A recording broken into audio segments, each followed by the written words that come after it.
Assalamualaikum warahmatullahi wabarakatuh. Pada kesempatan ini, saya akan mempresentasikan tentang pembentukan paragraf bahasa Indonesia.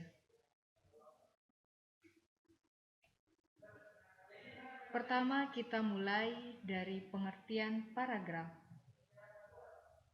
Paragraf adalah satu kesatuan pikiran yang lebih tinggi dan lebih luas daripada kalimat. Dalam upaya pembentukan paragraf tersebut, penulis hendaknya memerhatikan adanya kepaduan antar kalimat sebagai unsur pembentuknya. Secara sederhana, dapat dikatakan bahwa paragraf adalah rangkaian kalimat yang disusun secara sistematis dan logis. Adapun pengertian paragraf menurut ahli, yaitu Harimurti Kridalaksana, menyatakan bahwa paragraf adalah bagian wacana yang mengungkapkan pikiran atau hal tertentu yang lengkap, tetapi yang masih berkaitan dengan isi seluruh wacana, dapat terjadi dari satu kalimat atau kelompok kalimat yang berkaitan. Ada dua tujuan pembentukan paragraf. Pertama, memudahkan pengertian dan pemahaman.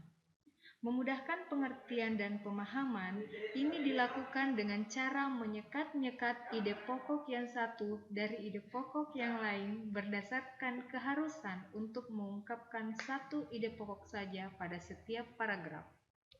2. Memudahkan pembaca mengikuti uraian penulis secara sistematis.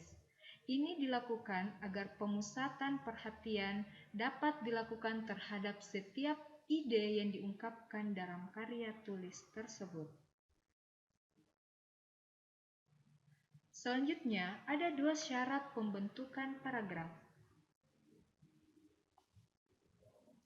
1. Kesatuan. Kesatuan atau unity. Sebuah paragraf dikatakan mempunyai kesatuan apabila seluruh kalimat dalam paragraf hanya membicarakan satu pokok pikiran atau satu masalah.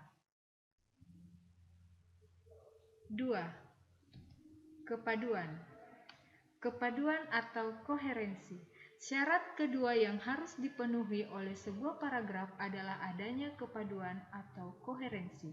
Uraian yang tersusun baik tidak menunjukkan loncatan-loncatan pikiran yang membingungkan. Urutan pikiran yang teratur akan memperlihatkan adanya kepaduan. Selanjutnya, kita beralih pada struktur paragraf.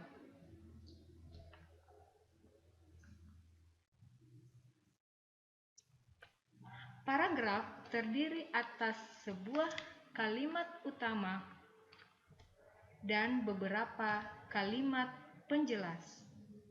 Dengan kata lain, apabila dalam sebuah paragraf terdapat lebih dari satu kalimat topik, paragraf itu tidak termasuk paragraf yang baik.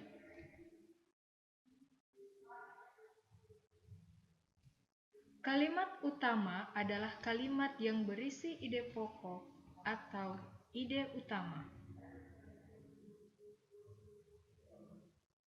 Sementara kalimat penjelas adalah kalimat pendukung terhadap kalimat utama.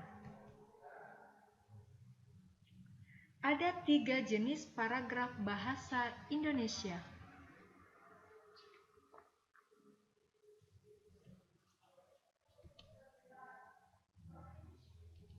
1.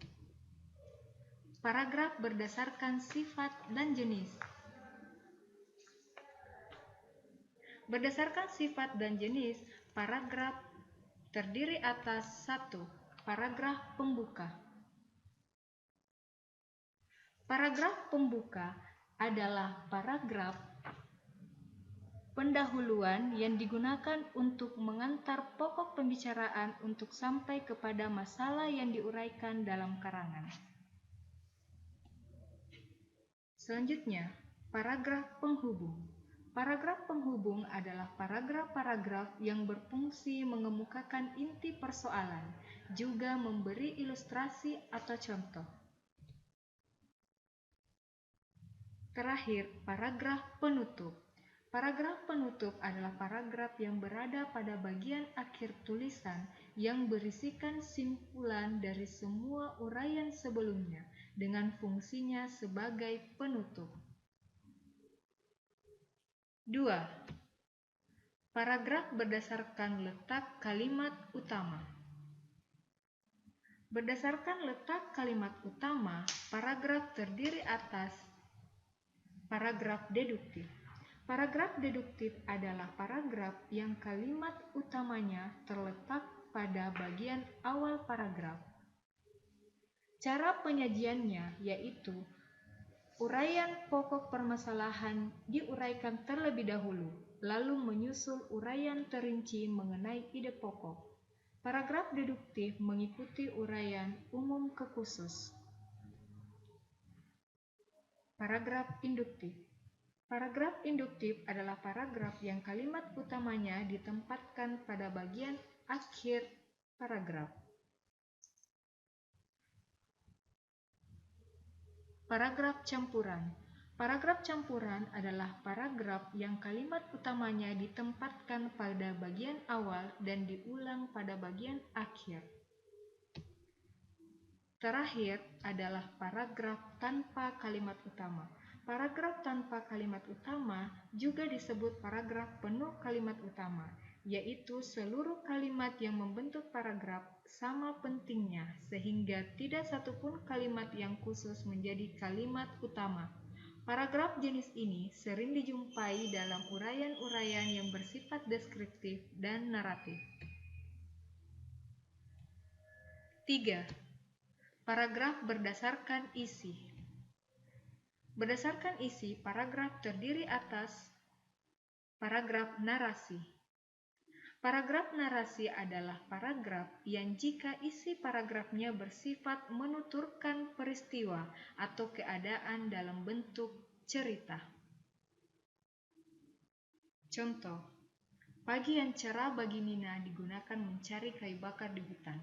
Berangkatlah ia bersama sang kakek menuju hutan yang lebat. Di tengah perjalanan menuju tujuan, Nina melirik ke seluruh sisi hutan. Maklum, ini pengalaman pertama kalinya pergi ke hutan.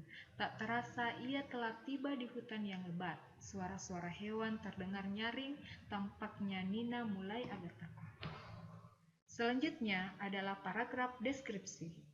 Paragraf deskripsi adalah paragraf yang jika isi paragraf bersifat melukiskan atau menggambarkan sesuatu dengan bahasa.